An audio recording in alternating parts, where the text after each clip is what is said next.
¿Qué andamos? ¿Cómo le ha ido? Pues ya se acerca, ¿eh? Ya ahora sí son 12 días y vámonos a votar, ¿eh? A ver qué es lo que piensa usted de quién debe votar, por quién debe votar, quién debe ganar, por quién hay que hacerlo, etcétera. Yo le recuerdo que en el caso de los estados o en la Ciudad de México, en donde hay elecciones también para gobernador o para jefe de gobierno, en el caso de la Ciudad de México, pues vamos a recibir 6 boletas, no lo olvide, ¿eh? 3 van a ser federales y 3 locales. Vamos a poner el caso de Jalisco, ¿no? Jalisco va a ser para gobernador, para diputados locales y para presidencias municipales. En el caso del DF va a ser para jefe de gobierno, para la asamblea y para las delegaciones. Yo diría que hay que partir de algo hoy como un hecho relevante. Primero, no nos hagamos, hay que votar. Segundo, yo no creo que la elección esté mínimamente decidida, ¿eh? O sea, ya ve, ¿no? Ya no digo que esté mínimo, ni tantitito está decidida. Hay muchas variables todavía que considerar. Una variable muy importante a considerar, ¿sabe cuál es? La que tiene que ver con lo que nosotros al final decidamos en esto que muchos llaman de manera juguetona, pero la soledad en la casilla. Uno se para ahí y está ahí y entonces uno ve y tiene aquí abajo, ¿no? el pequeño atril, uno toma el plumón y están las tres boletas. Acuérdense que 3 boletas son en una parte de la casilla y otras 3 boletas son en otra parte de la casilla. Cuando digo eso, hablo del caso de los que tienen elecciones para presidente y para gobernador. Todo el país tiene para presidente, entonces la mayoría del país va a tener 3 boletas. Entonces usted llega, baja y pam, esa soledad, ese acto tan independiente, tan solitario, es el que define todo. Y yo le diría, no permita que nadie le diga por quién votar. Y a mí de repente me preguntan muy amablemente, oye, ¿por quién vas a votar? Y siempre digo lo mismo, yo ya sé por qué voy a votar, por el voto secreto.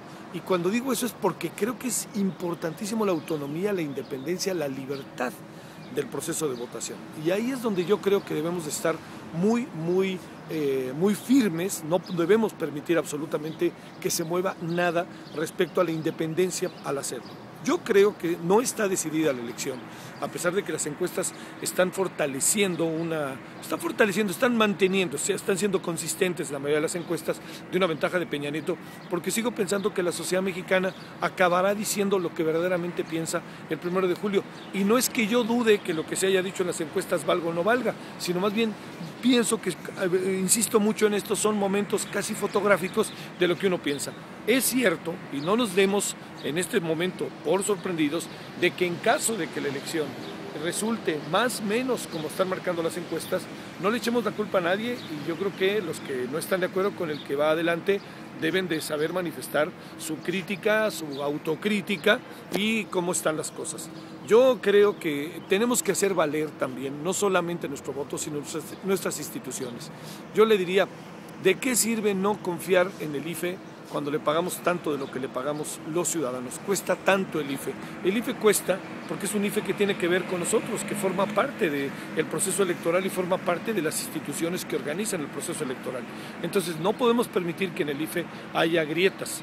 Yo he escuchado voces muy interesantes, una de ellas la pongo por delante, José Woldenberg, en donde dice que por ahí no puede abrirse nada, es decir, podría haber mínimas irregularidades derivadas de lo que pasa en una casilla, pero no porque el sistema entero no esté funcionando.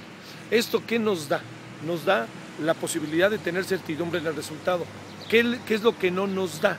Las muchas variables que no vemos, los procesos internos en donde los partidos se mueven por una manera, los gobiernos de otra manera, obligan a los ciudadanos, pero yo diría que ahí hay que quedarnos tantito. Donde creo que en este momento es clave es pensar que nosotros tenemos que definir nuestro futuro, con quién queremos.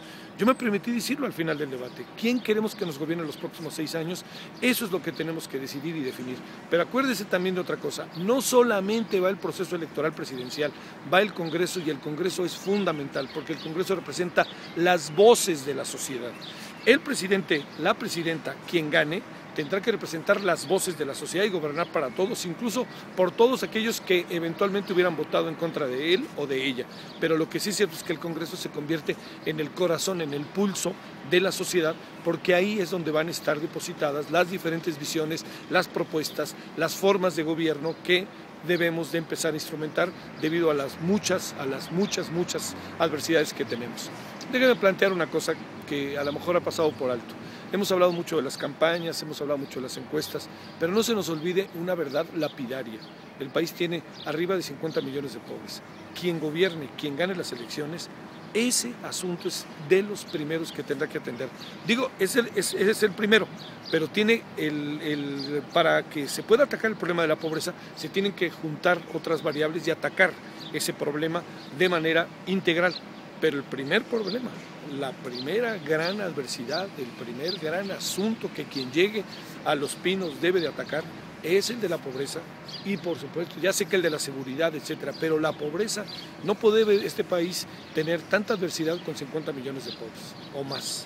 Bueno, aquí andamos. Ahora sí, diario estaremos con usted para que estemos conversando, platicando. Le mando mis podcasts de lo que va siendo una especie, ahora sí, ya de ruta final de aquí hasta las elecciones del 1 de julio en 12 días. Le mando un saludo, que tenga buena semana, buenos días, buenas tardes, buenas noches, según nos vea y nos escuche. Adiós.